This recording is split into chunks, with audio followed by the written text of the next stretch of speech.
Well, hello, hello. Welcome to Real WW Talk. I'm Candice. And I'm Rikki. And we are missing Erin this week. You missed me last week, but Erin had a party-rific weekend and needed a day off. So we are going to allow her to get some rest, but we're happy to be with you today.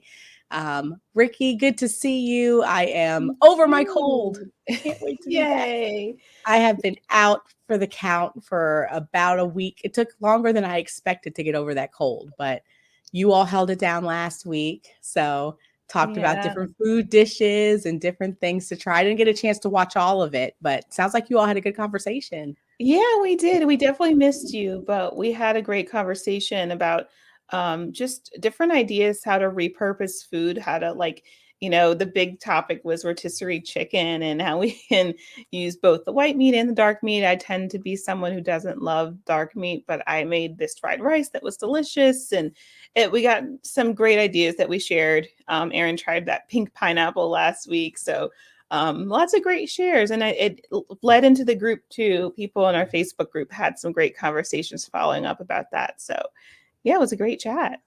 Yeah, I saw Erin talking about that $12 pineapple that she Oh said my tasted just like a goodness. regular pineapple. But, sometimes it's worth it for the food coloring, maybe just a little Yes, bit, yeah. something. So, but otherwise, how was your week?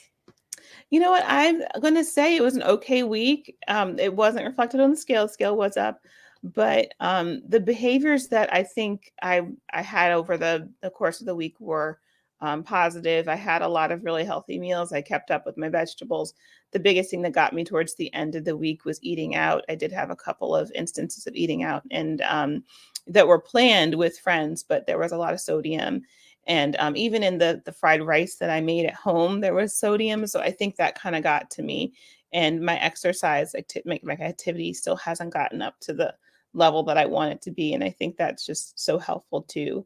Um, but I'm sticking with it. Haven't given up this far. I'm not giving up yet. And I think some of the positive things are what I'm going to remember and take with me into this next week. Yeah, But and we talked about the fact that sodium is a thing. Like it's a thing for me too. So I have to watch it because if I have sodium, and it's not even closer to weigh-in day, just in general, because my blood pressure can run high. So I have to be careful about my sodium, period. But it's good to know when you can tie whatever it is that the scale reflects back to an action. I've always said it's harder sometimes when the scale goes up and you have no reason or no justification for why it happened. So glad you were able to exactly. enjoy time with your friends. That Thank was fun, you. and Yes. tried some new things. Yeah. What Yeah. about you though? How was your week? I had a good week. I am back in the meeting space, which was exciting to see some because I didn't want to be that person who was coughing on everyone in a meeting room. So I did my due diligence and stayed home and got better.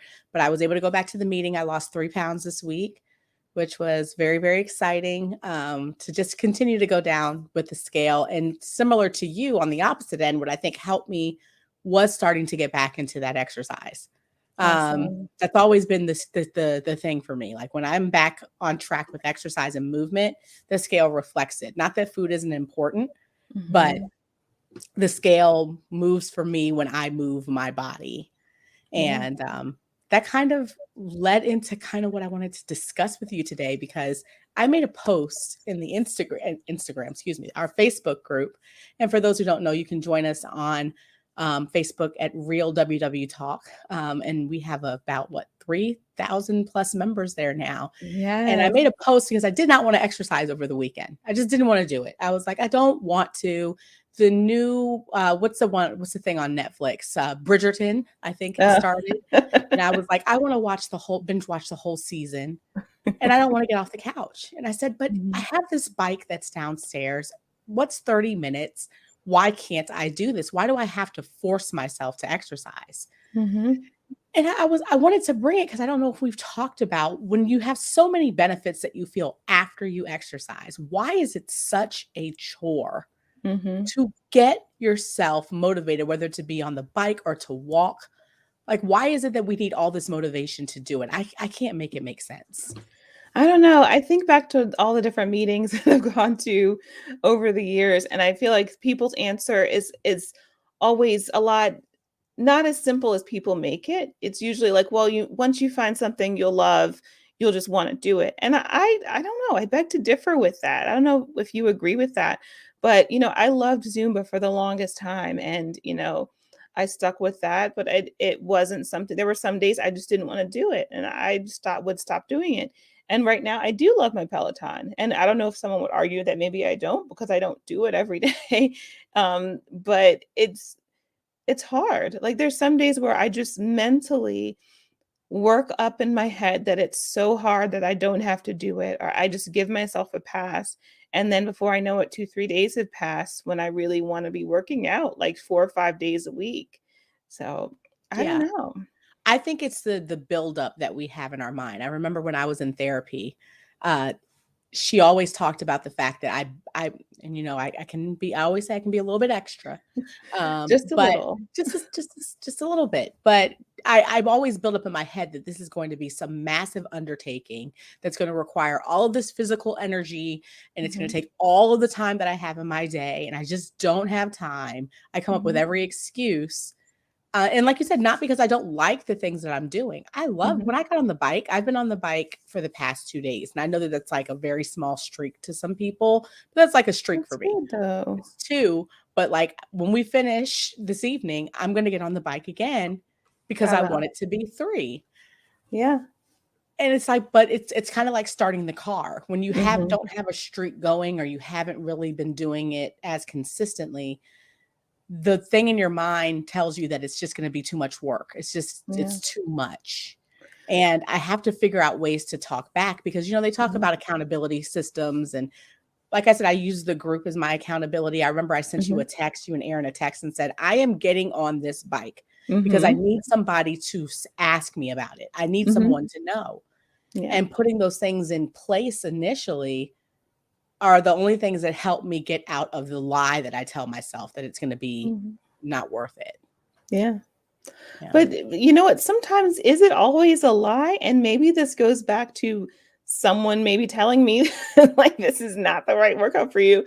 But there are times where I've been on the bike or been doing a workout and I can't stop looking at the clock. I'm like, oh my gosh, when am I gonna be done? Like, so I don't know. I think there are some times where even though I've built it up in my head and I know it's gonna be hard, or I know it's not even that it's that hard. My mind just wants to be somewhere else, and I just wanna be sitting on the couch doing like, binge watching a TV show, and my Yeah. mind is there. So how do you move your mind into that moment so you can truly be present and feel like you're actually getting that release that you should be getting from working out? And I feel like there's two answers to that question. And this is again me being no expert. This is why we call it real WW talk because we're trying to figure this out together. But you hear some people who say it doesn't matter what you think. Like it Mhm. doesn't matter how you feel. You get on the bike because you have to, just like you don't Mhm. care about brushing your teeth. You don't care about like Right. that's what you do because you're an adult. And Mhm. adults do that. Like when you care about your health, you get on the bike Mhm. or you work out. So Mhm. trying to figure out sometimes if I'm going to go the route of I'm an adult and this is what I do Mhm. because this is what's healthy for my body and I choose to be healthy.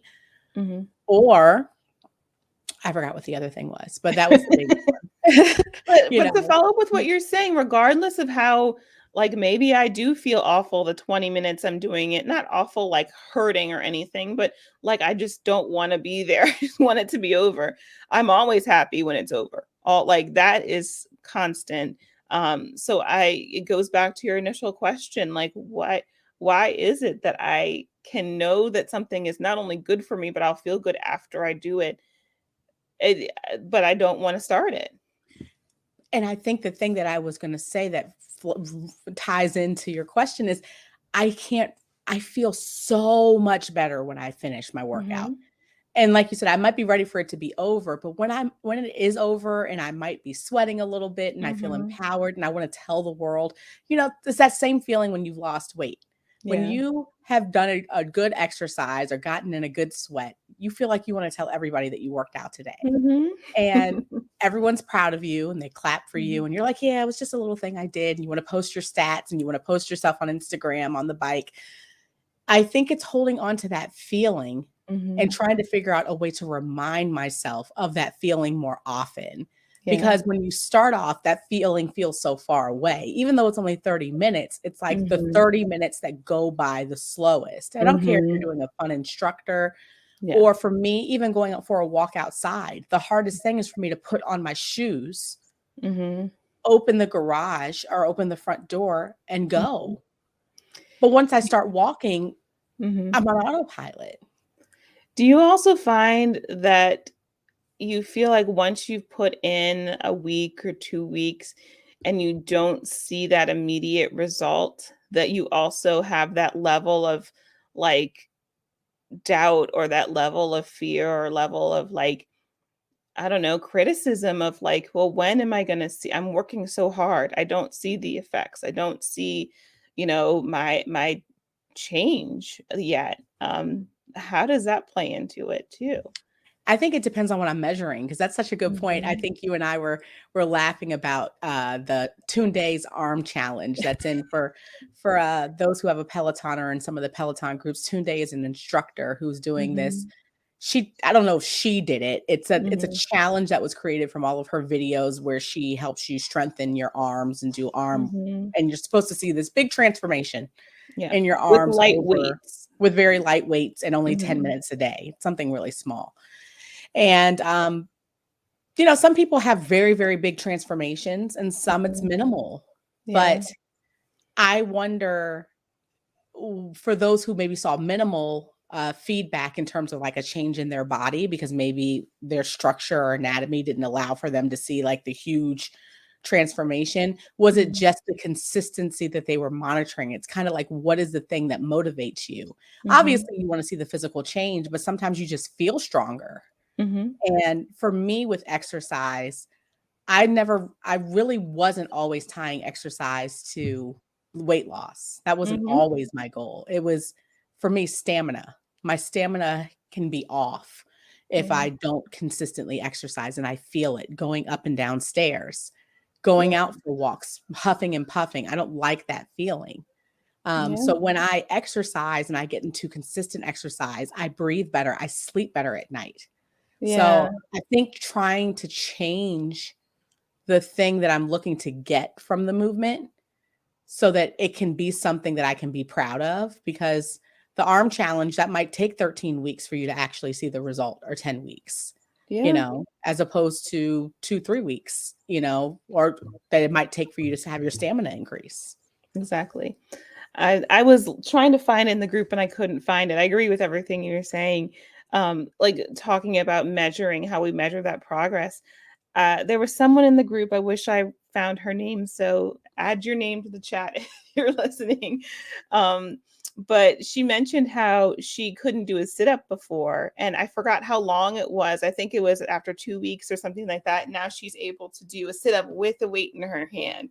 Like that's progress. And I bet that first time she did it, maybe she didn't feel great about, not being able to do that sit up. But I mean, it just goes to show whatever you're measuring, if you're truly measuring something, you're going to see a difference. It may not be as quick as we want it, but I think the quickest thing to measure probably is, how many can I do, or what type of thing, or am I making progress towards a push up? Can I do a half push up, or can I do quote unquote? I hate saying girl push up, but can I do that type of push up on my knees, and then can I change it to do, a regular push up?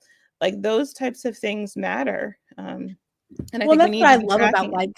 that's what I love about the Couch to 5K program. Mhm. When you think about Couch to 5K is a running program that is supposed to take you from the couch, being a couch potato, to being able to run a 5K. It doesn't give you a time, it's just being able to run it consistently. And they don't start Mhm. off by saying, okay, now go run around the block, you know, good luck to you. It's like, Mhm. we want you to walk for 2 minutes, run for 30 seconds, walk for a minute, run for 30 seconds. And Mhm.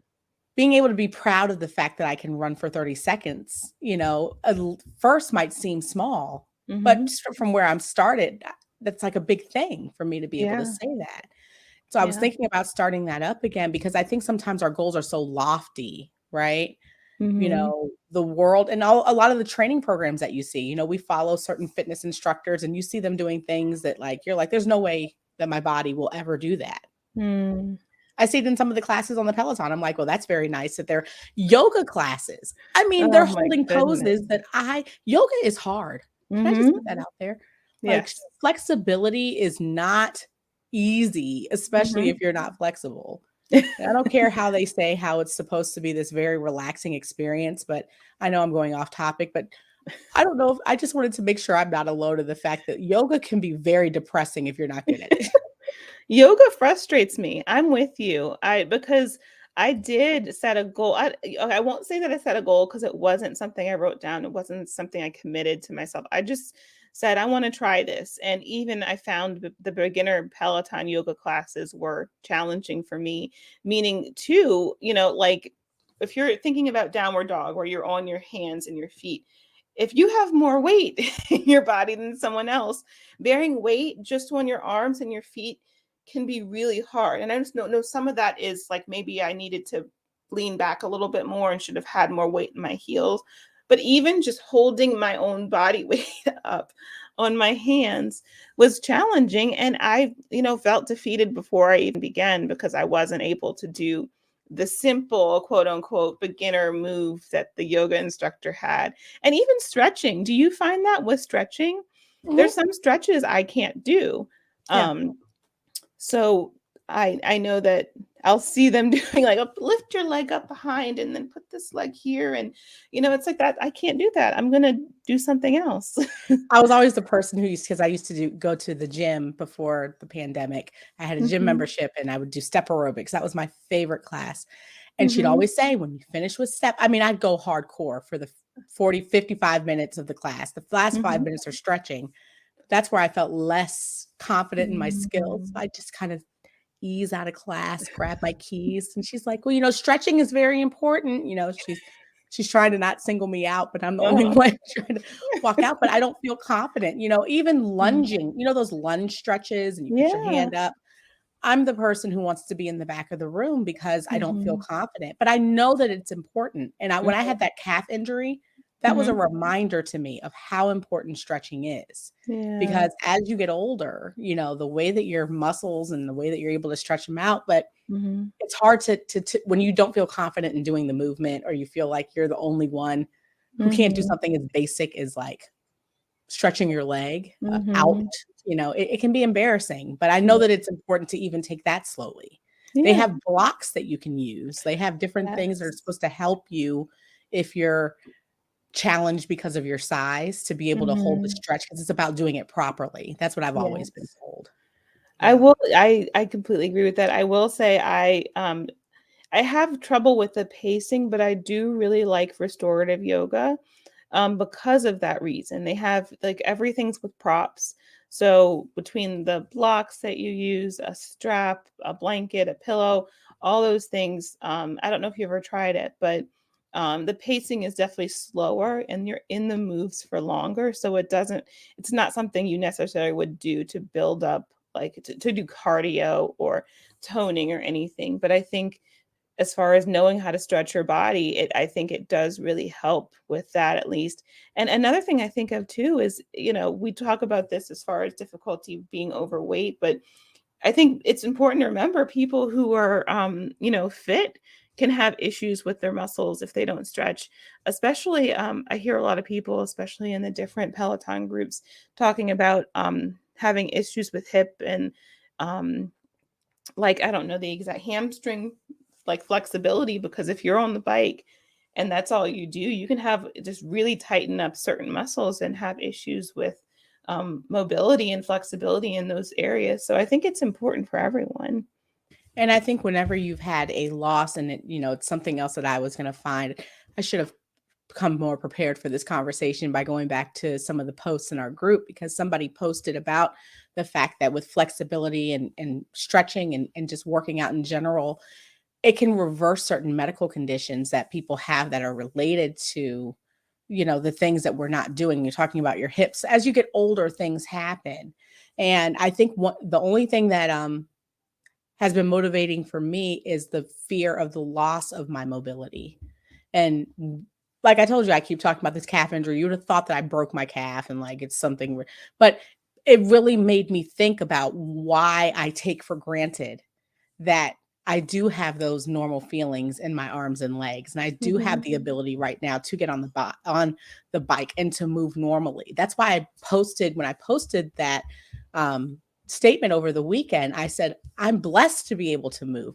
I get the ability. I don't. Some people aren't afforded that, and we have a member in Mhm. our group who always reminds us. She says, "I am in a wheelchair for the rest of my life. I don't have the option to move. Move for Hmm. me." Move for me Oh, because I can't. I And love that that. seems so I'm like, guilt me into it because every time I see that, I'm like, okay, I'll Yeah. get on the bike for you because Yeah. that's a reality for many people. Well, Um, that's that I know someone posted in the group that Sciat Fitness recently talked about WW, and I've yet to see that to listen to that podcast, and I definitely will. But recently he posted, don't ever say that you only walked for 5 minutes, or that you only walked for 2 minutes, or you only walked from the car to here. Like, if you can, just like you said, if you are doing it, you're moving 5 minutes more than you would have moved if you just sat on your couch. So he said that the most underrated workout is walking. And I agree with that, because it's, if you have the ability to move your limbs, you can walk. And, I don't think we should ever put down walking or say I only was able to walk this week, because it really can be beneficial. and when they talk about the fact that sitting is the new smoking, I Mm, always that statement and that statistic always resonates with me because mhm, I sit a lot. I mean, but if I'm not intentional about my movement, I can sit like a champ and not I will be in the same spot for hours and mhm. not even recognize that I have done so. And Yeah. to know how negatively that can affect your body. When you look at our grandparents, great grandparents, ancestors, they moved around a lot, Mhm. and my grandmother's 90 years old, and the only reason I feel like she's in the best health that she is in is because she works the land. She was always out on the tractor and moving and Mm. trying to be intentional about that movement, especially when we have desk jobs. If you have a desk job and you're not afforded the opportunity to just move, um, I'm reminded that it really is that it's very detrimental to your body to just stay in one space. So Mhm. it doesn't have to be these grandiose things that we're doing. Nobody Yeah. said you have to go and buy a Peloton. We love a Peloton, but you don't have Yeah. to buy a Peloton. You don't even have to buy a Peloton, as Erin Mhm. would say. You don't need a Peloton. All you need are your shoes and to get outside or even stay in your house if the weather's not nice. Mhm. Why did we start step bets? I mean, the Right. whole thing was to encourage movement, no Yeah. matter how you do it, because I've always felt better when I do move. And I see Mhm. it not just in the scale, my blood pressure goes down, Mhm. my stamina increases. And it sounds like a broken record. It sounds like a Weight Watchers meeting, with the hoorah coach until you Mhm. actually see it for yourself, you know? Yeah. I completely agree. And sorry, go No, I was ahead. just saying, I just wish that I could remember it every Oh, time that I'm going to actually start an exercise, yeah. you know? There's a lot in there, and we're so good at giving ourselves excuses and passes. I think that sometimes we hear that voice first, and we have to kind of shush that voice and say, "Hey, I know this is good for me, and I feel better when I do it, so I'm just going to do it." Yeah, And but the thing is, but we're so smart though, like you said, we're very Mhm. I can rationalize with the best of them and make you believe it. I'm like, "Oh, I don't exercise in the mornings this week, just not this week." What Mhm. does that have to do with anything? "Oh, I can't do the evening right now because my baby has to go to sleep, so I can't do it." But doesn't he go to sleep every night? Well, it's not just that, but then also Mhm. things, life, I have to like take a shower later. Those are all things that I'm using to Mhm. keep myself stuck. And I think it's just because I'm used to it. Yeah. Because I also, if I'm honest, if I can focus on that negative, but have you found this too, Ricky? When you Mhm. do get in a groove, I Mhm. find reasons to make sure it does happen. Mhm. Like, what if I Yeah. want to keep a streak? You talk about your blue dots with Peloton or your Apple Watch. When you don't Mhm. want to break a streak, you will do what it takes to not, if you care. When you stop Mhm. caring about the streak, it doesn't Yeah. matter.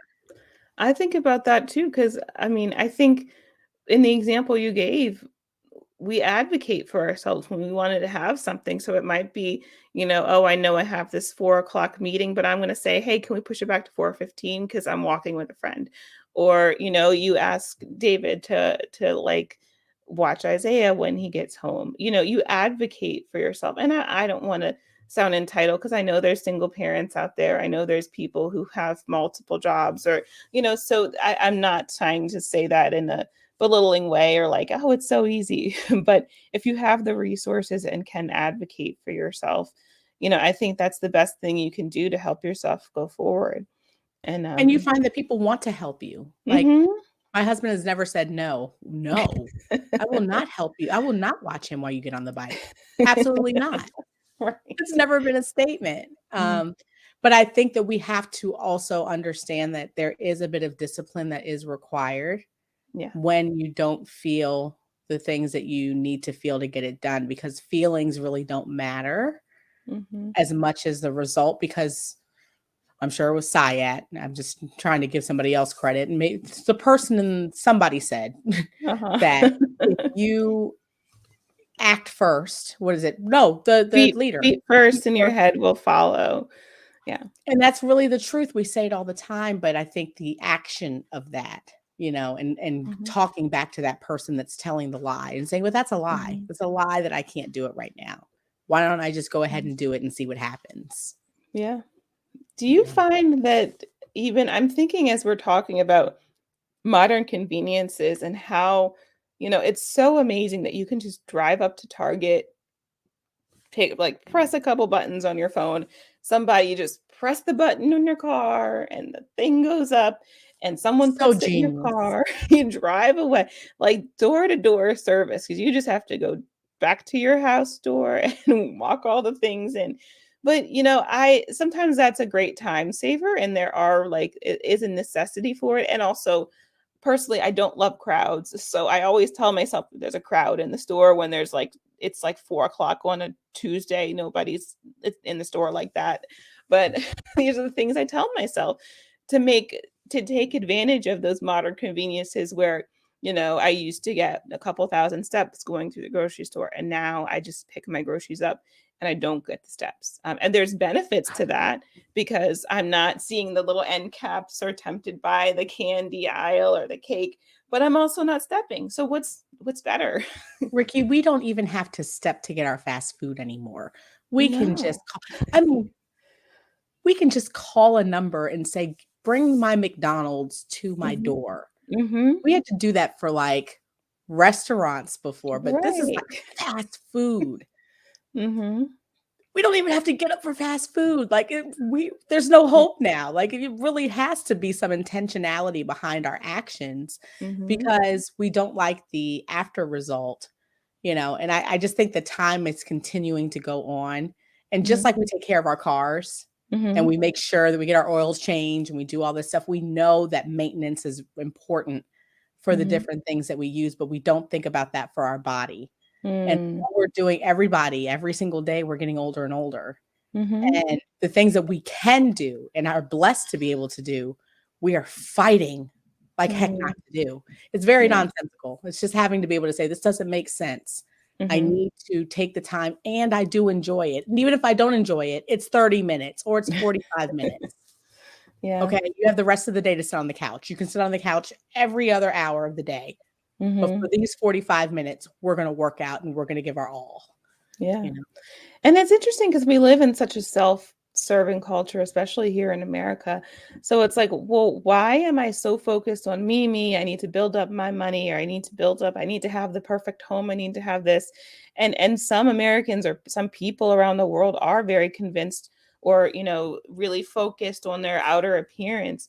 But I think sometimes when we have all these conveniences and we're so focused on everything, pleasing everyone around us and building up our family and all of this stuff that we don't focus on ourselves or we don't focus on what we need to do to take care of ourselves. We just make sure that everything around us looks good. And then it's like, hey, what about me? Have I been making sure I get what I need or that I am taken care of, and even just feeding myself the things that I know are going to give me a long, healthy life. Very good point. And I wonder, when I hear you talk about even the people pleasing part of that, I wonder if it's reframing that people pleasing to our benefit, and that's Mhm. maybe what I was trying to do with the post or when I reach out to you Mhm. or expecting, and this was, I think, one of the WW topics a few weeks ago, which was how do you set yourself up for success in your environments? Like, if I know that I invite you to a workout and I schedule it, and you know that I'm expecting you to be there, will your people Mhm. pleasing nature make you more? You're either going to give me a lie about why you can't do it, but if you Mhm. committed to doing it, you're gonna be more incentivized to show up because you don't wanna let Mhm. me down, because you Yeah. know that I'm waiting on you to be there. So knowing that about our natures, it's not about trying to change who we are. It's saying, Mhm. "This is what I know I need to be able to." I know that if I post in the group that I'm gonna do a workout, that I don't wanna let down 3,000 plus people who may care or may not, but I don't want to say that and then never post again. Mhm. Especially, I made sure to do a Peloton workout because those who have a Peloton can see if I did a workout. There's no lying. Yeah. We have to set those things up, set those Yeah. type, maybe give ourselves those barriers Mhm. so that we have that accountability and play Yeah. into our nature. I wonder if that's a part of it. I think that can be so powerful, and I remember a time when I was most consistent with working out was when me and my coworker, Jessica, we would go after work. We were both new, like, in our, like, early 20s, and we both lived at home, and we found out that we lived, like, a mile away from each other. So there was a park nearby, and we would walk almost every day after work, and it was about, 2, 3 miles, but we would talk the whole time. We wouldn't go very fast. We would go up these big hills and get winded, but we would talk the entire time. And that was probably the time I was most fit, I think, because I was doing that every day. And it was consistent, because we just were there. We knew we were going to walk, and it wasn't a matter of whether we wanted to or not. It was like a standing thing. So And that is so meaningful. that's Yeah. I think that's the ticket, at Mhm. least for us, not everybody, but because some are self-motivated. But for those of you all who are similar to us and not self-motivated, sometimes knowing that somebody else needs you to be there or is Mhm. expecting to see you, Mhm. um, can be enough to get you out of your own way. Yeah. And I also like seeing the ripple effect. Personally, with my husband and my son, I wanna model good Mhm. behaviors for him, but if I'm moving, my husband might say, "I'll walk with you." And that Mhm. means a lot to me because if I sit down, he may say, "I'll sit down with you." You can Yeah. influence those around you, even your friend group. If you're the one who says, "That's okay, we don't have to we can just go to lunch instead of maybe having a walking lunch." Mhm. You could be benefiting their life by the actions that you take as well. So Mhm. I always want to be a positive influence on others and want to be able to see. And also, I'd like to point out that my job just started a new walking challenge. And so if you get Ooh. 6,000 plus steps a day, you're entered to win $250 in 8 Wow. weeks, and I am again, for those step betters out there, I'll just say, if you don't have a friend to motivate you, let the money motivate you. Join a step Mhm. bet or something similar where it's a challenge that if you don't do it, there could be a financial repercussion, and I promise you, people have proven you can see there are many Mhm. people who are asking us about our next step bet. It is Mhm. addicting to not want to lose money. Yeah. The only thing that you may want to do is not join it because you don't want that on your back. You don't want that worry that you're gonna lose it. But it's Yeah. a motivator if you need to get started. Yeah, it definitely is. And, some people are more motivated by competitive things too. It might just be, getting the top of a leaderboard, or, being able to say, I was first in this challenge. So for some people, that's motivating. I'm not the type of that tends to not be me. I think I am motivated by the money, but not necessarily by the, like, I need to be number one this week or in this Mm, ride. But yeah. yeah, different for you. Yeah, I'm the person who's competing with the person ahead of me, and they don't even know, and then I'm inappropriate and high five them when I pass them, which is not nice. If they don't know No. why I'm high-fiving them. They're probably thinking I'm being nice, but I'm like, "Beat ya." But that's not what I mean, Oh okay? my Because 'Cause I'm gosh, very is that proud why of people them. high five me? No, They're that's all people like passing me me. because I don't even know them, but I get on I focus and I'm like, "Where are they? Why are they going so fast? What is going on?" And usually, you know what? They've already completed the class Yeah. because with Peloton, I'm not doing live classes, so Mhm. I beat them and they don't know. Um, but they show you some people. Well, actually, that's not true because some of them are actually in the class at the same time because Yes. you can do. So Mhm. yes, I if you have gotten a high five from me, it doesn't mean that I was proud that I beat you. You can just see where you were on the Probably. leaderboard. If you were ahead of me, I probably was proud. So let's get off of that. Well, this was a great chat. I hope that Yes. you all have found kind of some nuggets of wisdom in anything that we shared. This is a struggle that Mhm. many of us had that opened my eyes over the weekend to see how many people just needed that nudge. And Mhm. sometimes it's just that support of knowing you're not the only one who doesn't want to do it. But that Yeah. doesn't mean that we don't do it. Right. Getting it done is just gonna make us feel better and get us there to our goals, even easier. Yeah. But, thank You you want to close this for out, Rikki? yeah, thank you for joining us today, guys. We would love to connect with you, so check us out in our Facebook group. Just search Real WW Talk. You can also find us on Instagram and YouTube as well. And then we have our podcast anywhere that you like to listen to podcasts. So check us out. You can also email us at realwwtalk@gmail.com. We'd love to hear from you. All right. We'll see you next week. Bye. Bye.